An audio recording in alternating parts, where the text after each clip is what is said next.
یعنی موٹا پڑھا جانے کو تفخیم کہتے ہیں، اور جس حروف کو موٹا پڑھا جائے اس حروف کو مفخم کہتے ہیں۔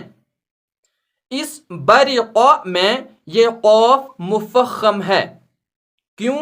کیونکہ اس کو یعنی موٹا پڑھیں گے۔ کیوں موٹا پڑھیں گے؟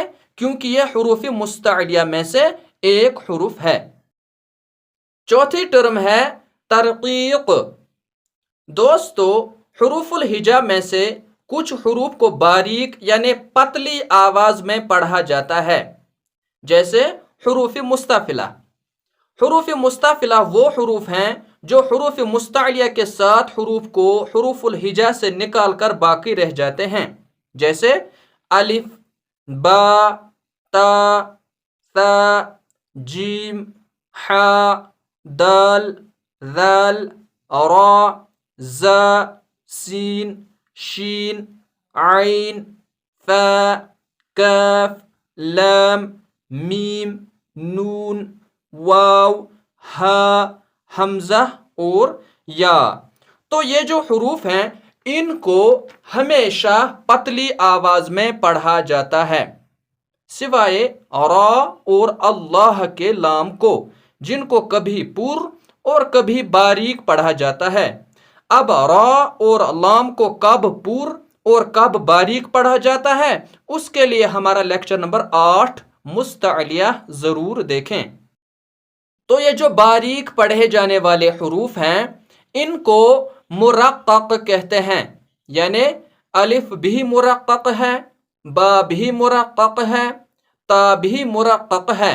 اسی طرح باقی کے یہ حروف مستفلہ بھی اپنی اپنی جگہ مرقق ہیں، جیسے اس عبد میں یہ تینوں حروف مرقق ہیں، یعنی ان تینوں حروف کو باریک یعنی پتلی آواز میں پڑھا گیا۔ کیوں؟ کیونکہ یہ تینوں حروف مستعلیہ میں سے نہیں ہیں۔ مطلب جب ان کو پڑھتے ہیں تو ان کو پڑھتے وقت منہ کا دائرہ نہیں بنتا ہے حروف مستعلیہ کی طرح، ان کو بالکل منہ کھول کے پڑھا جاتا ہے، عبادہ۔ تو جس حروف کو باریک یعنی پتلا پڑھا جائے اس حروف کو خود مرقق کہتے ہیں، اور اس حروف کو باریک پڑھنے کے عمل کو ترقیق کہتے ہیں۔ اس کے بعد یہ جو 3 ٹرمز ہیں، قصر، توسط اور طول، ان کو ہم کمپیریزن میں پڑھیں گے۔ ہم دیکھیں گے کہ قصر، توسط اور طول کسے کہتے ہیں اور ان تینوں ٹرمز میں کیا فرق ہے۔ سب سے پہلے دیکھتے ہیں قصر کسے کہتے ہیں۔ دوستو، قصر کا مطلب ہے جب ہم کسی حرف کو ایک الف کے برابر کھینچ کر پڑھتے ہیں، جیسے دال الف زبر دا، یعنی یہ جو دال زبر دا تھا اس کو ہم نے یہ الف لگا کر ایک الف کے برابر کھینچ کر پڑھا، یہ سمپلی دا تھا، لیکن اب اس کو ایک الف کے برابر کھینچیں گے، جیسے دا سے دا، یعنی مد اصلی کریں گے۔ مد اصلی کے لیے ہمارا لیکچر نمبر 12 یعنی 12 ضرور دیکھیں۔ یہاں میں آپ کو بتا دوں کہ ایک الف 2 حرکات کے برابر ہوتا ہے، مطلب یہ کہ حرف مدہ الف 2 زبر کے برابر ہوتا ہے، حرف مدہ یا 2 زیر کے برابر ہوتا ہے، اور حرف مدہ واو 2 پیش کے برابر ہوتا ہے۔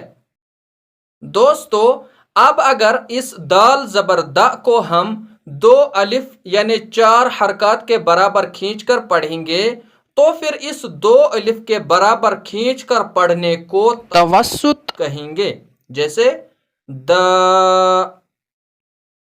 اب اگر 3 الف یعنی 6 حرکات کے برابر کھینچ کر پڑھیں گے تو پھر اس 3 الف کے برابر کھینچ کر پڑھنے کو طول کہتے ہیں، جیسے دا۔ دوستو، یہ جو توسط اور طول ہیں یہ دونوں مد فرعی میں آئیں گے، جبکہ قصر مد اصلی میں آئے گا۔ دوستو اگر آپ کو یہ ویڈیو اچھی لگی ہو تو ویڈیو کو لائک ضرور کریں، ساتھ ہی ویڈیو کو شیئر اور چینل کو سبسکرائب کرنا نہ بھولیں تاکہ جو ہمارے آنے والے ویڈیو لیکچرز ہیں ان کی نوٹیفیکیشن آپ کو سب سے پہلے ملے۔ آپ کو یہ ویڈیو کیسا لگا نیچے کومنٹ باکس میں ضرور بتائیں۔ تو دوستو آج کا یہ ویڈیو یہیں پہ ختم کرتے ہیں۔ اپنی دعاؤں میں ہمیں بھی یاد رکھیے گا۔ اللہ نگہبان۔